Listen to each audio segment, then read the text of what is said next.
Hello everyone, आज मैं आपके लिए लेकर आई हूँ मैदा और सूजी से मिलकर बनने वाले बहुत ही टेस्टी से पुए की रेसिपी।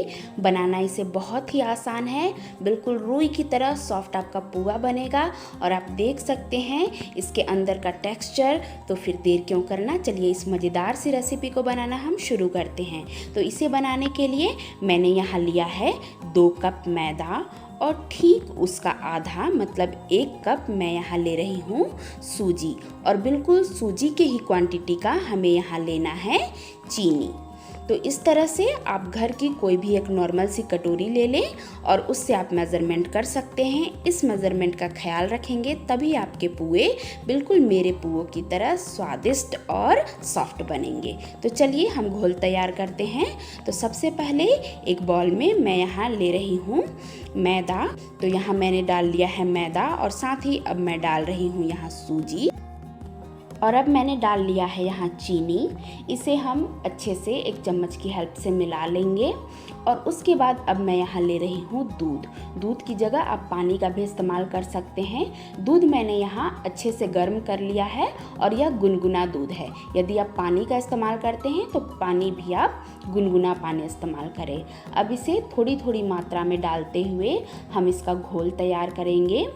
इस पूरे घोल को बनाने में मुझे 2.5 कप दूध लगा।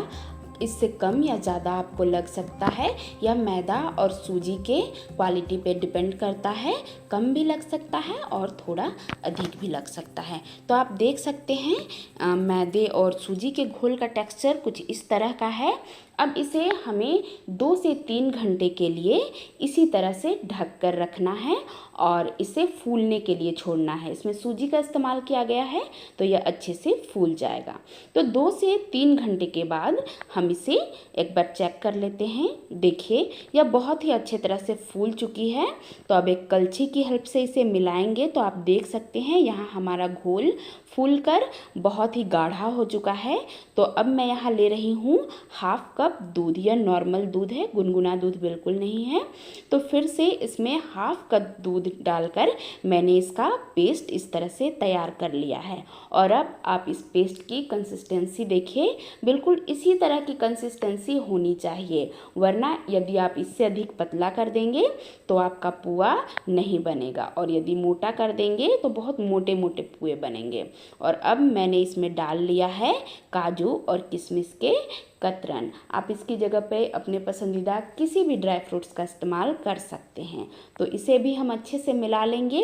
और देखिए अब हमारा घोल यहाँ बिल्कुल परफेक्ट तैयार है। आप अच्छे से इस कंसिस्टेंसी को देखिए, बिल्कुल यही कंसिस्टेंसी होनी चाहिए, तभी हमारा पुआ बहुत ही बढ़िया बनकर तैयार होगा।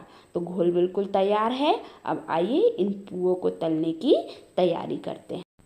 एक मोटे तले की कढ़ाई मैंने रख लिया है गैस के ऊपर और उसमें मैंने रिफाइंड तेल डाला है। आप इसकी जगह पर घी का भी इस्तेमाल कर सकते हैं और उसे मीडियम टू हाई फ्लेम पर गर्म कर लिया है। अब इस तरह से उसमें पुए डालेंगे। ध्यान रहे जब आप इसमें पुए डालें तो फ्लेम हाई होना चाहिए और उसके बाद आप फ्लेम को मीडियम कर दें। लो फ्लेम में हमें इसे बिल्कुल नहीं बनाना है, वरना पुए बिल्कुल अच्छे नहीं बनेंगे। तो मीडियम टू हाई फ्लेम पर हम इन पुओं को बनाएंगे। और देखिए पुए फूलने लगे हैं, उनके ऊपर हल्की हल्की हम तेल इस तरह से डालेंगे। उसके बाद पुए जब एक तरफ से अच्छे से सिक जाएं तो इन्हें पलट लेंगे और दूसरे तरफ से भी अच्छी तरह सेक कर हम इन पुओं को निकाल लेंगे। तो देखिए है ना बहुत ही आसान। इस तरह से हमारे बहुत ही बढ़िया सा एक पुआ बनकर यहाँ तैयार हो चुका है। आइए अब हम फिर से डालते हैं। इस वक्त मैंने फ्लेम को हाई रखा है और हाई फ्लेम पर ही फिर से पुए एक डाल रही हूँ और इसे भी हम फूलने देंगे। और अब देखिए कढ़ाई में चूँकि जगह बचा हुआ है तो मैं फिर से और एक कलछी डाल रही हूँ और फिर से पुए फूलने पर और एक यहाँ पुए डाल रही हूँ। तो देखिए एक साथ 3-3 पुए मैं बना रही हूँ, क्योंकि हमारे कढ़ाई में जगह थी इसलिए।